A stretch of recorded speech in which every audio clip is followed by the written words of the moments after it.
YouTube ভিডিওর thumbnail বানানোর জন্য অথবা ভিডিওর মধ্যে বিভিন্ন দৃশ্য দেখানোর জন্য আমরা বিভিন্ন ব্যাকগ্রাউন্ড নিয়ে থাকি। আর ওই ব্যাকগ্রাউন্ডটা যদি অন্যজনের কাছ থেকে আনি বা অনলাইনের কোনো সাইট থেকে আনি, তাহলে দেখা গেছে কি ওই ব্যাকগ্রাউন্ডের মধ্যে ওই ব্যাকগ্রাউন্ডের মালিকের বিভিন্ন ছবি অথবা লেখা বা অন্য কোনো কিছু নিদর্শন থাকে। এক্ষেত্রে যদি আমরা ওই ব্যাকগ্রাউন্ডটাকে আমাদের ভিডিওতে ব্যবহার করি, তাহলে কপিরাইট ক্লেম আসার সম্ভাবনা থাকে। আর ওই ছবিটাকে যদি আমরা ব্যাকগ্রাউন্ডে ব্যবহার করার জন্য এডিট করি, অথবা ওই ছবির মধ্যে যে লেখা বা ছবি আছে, এই লেখা বা ছবিগুলোকে যদি আমরা কোনোরকমভাবে মুছে দিতে পারি, তাহলে ওই ব্যাকগ্রাউন্ডটা আমার নিজের ব্যাকগ্রাউন্ড হয়ে যাবে। তখন এটা আমরা ইউটিউব থাম্বনেলের জন্য ব্যবহার করতে পারবো, অথবা ভিডিওর বিভিন্ন দৃশ্যের জন্য ব্যবহার করতে পারবো। আর আজকের এই ভিডিওতে আমি দেখাবো কিভাবে ব্যাকগ্রাউন্ডের বিভিন্ন লেখা অথবা ছবি কিভাবে মোছা যায়, কিভাবে ডিলিট করা যায়, সেটাই আজকের এই ভিডিওতে আমি আপনাদেরকে দেখাবো। আর এই প্রসেসটি একেবারেই সহজ। মাত্র একটা সফটওয়্যার ব্যবহার করতে হবে।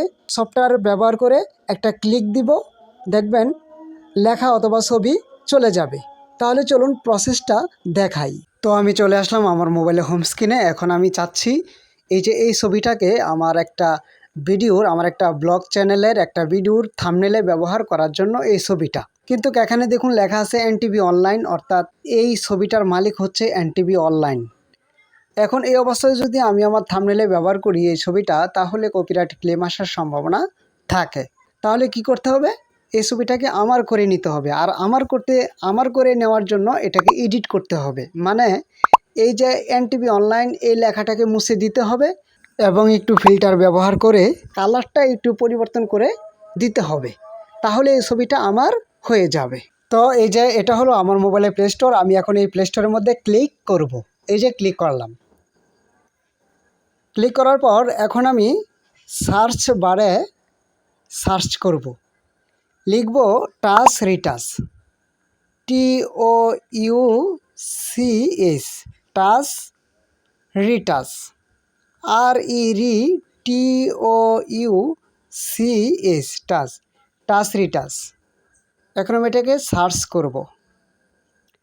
সার্চ করলাম, এই যে দেখুন প্রথমে এসে গেছে, এই যে টাচ রিটাচ সফটওয়্যারটি এসে গেছে। এখন এই যে আমার মোবাইলে ওপেন দেখাচ্ছে, অর্থাৎ আমার মোবাইলে আমি আগেই এই সফটওয়্যারটাকে ইনস্টল করে রেখেছি আপনাদেরকে দেখানোর জন্য। তো এখন আমি এখান থেকে ওপেন করতে পারবো। তো এখান থেকে আমি ওপেন করব না, সরাসরি চলে যাব আমার মোবাইলে হোম স্ক্রিনের, যেখানে টাচ রিটাচ সফটওয়্যারটি আছে সেখানে। আর আপনারা কি করবেন, প্লে স্টোর থেকে এই সফটওয়্যারটা ইনস্টল করে নেবেন প্রথমে। তো এই যে এটা হলো আমার মোবাইলের টাচ রিটাচ সফটওয়্যারটি। এখন আমি এই টাচ রিটাচ সফটওয়্যারে ক্লিক করব। এই যে ক্লিক করলাম, সফটওয়্যারটি ওপেন হচ্ছে। উপর থেকে আমি ক্রস চিহ্নটি কেটে দিব, এই যে কেটে দিলাম। তারপর এই যে এই ওপেন গ্যালারিতে ক্লিক করব, ক্লিক করলাম। তারপর এই যে আমি এই ছবিটাকে নিব, এই যে নিলাম। তারপর এই যে নিচ থেকে আছে অবজেক্ট, এই অবজেক্টের মধ্যে ক্লিক করব। তারপর ক্লিক করব এই ব্রাশের মধ্যে, ঠিক আছে। তারপর এখন আমি এই যে এনটিভি অনলাইন এর মধ্যে ঘষাঘষি করব। তো আমি এখানে একটু ঘষাঘষি করি। এই যে আমি এখানে একটু ঘষা দিলাম। হ্যাঁ, এই যে চলে গেছে, দেখছেন চলে গেছে। এখন এই ছবিটাকে আমি সেভ করব। সেভ করার জন্য এই যে উপরে দেখুন, এই উপরের এই তীর চিহ্নের মধ্যে ক্লিক করুন। এই যে ক্লিক করলাম। ক্লিক করার পর এই যে দেখুন নিচে লেখা আছে সেভ এজ কপি। এই সেভ এজ কপির মধ্যে ক্লিক করতে হবে। এই যে ক্লিক করলাম। এই যে দেখুন ছবিটি সেভ হয়ে সরাসরি মোবাইলে থাকা গ্যালারিতে চলে গেছে।